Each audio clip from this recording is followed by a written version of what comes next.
शिंदाळ गावामध्ये नदीकाठच्या शेतकऱ्यांचे मोठ्या प्रमाणात नुकसान झाले आहे।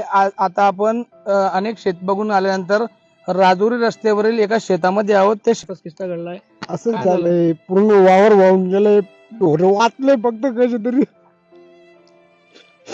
काय करायचं, मरायचं विचार होता, मित्रांनी मरू दिलं नाही मला।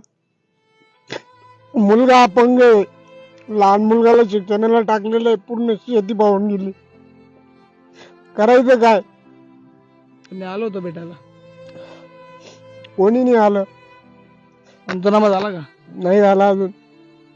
उधार गोष्टी करतात ते, इथून करून घेऊ तिथून करून घेऊ। त्यांना म्हटलं स्पॉटर आणि पंचनामे करा, नावावर पंचनामे करतात, त्यांचे वावर दाखवतो, त्यांचे नाव तिथं।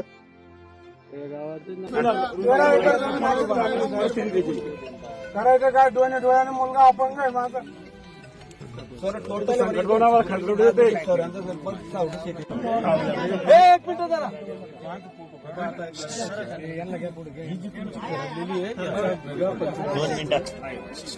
कृषी अधिकारी साहेब आहे, याचा वेगळा पंचनामा होतोय, याच्यात तुम्हाला विशेष मदत मिळेल।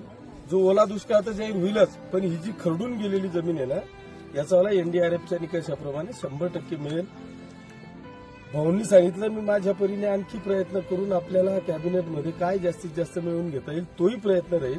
आणि आम्ही आता असं ठरवलं, आपल्याला ऑक्टोबर नोव्हेंबरमध्ये पाणी ओसरलं की तुमची ही जी जमीन आहे याच्याकरता आपल्याला मातीसाठी जेसीबी पोकलँड सगळं तयारी करून तुमची जमीन तशीच्या तशी उभी करू। तुम्ही काळजी करू नका। आता जे संकट आलं ते वापस येईल का? तेवढं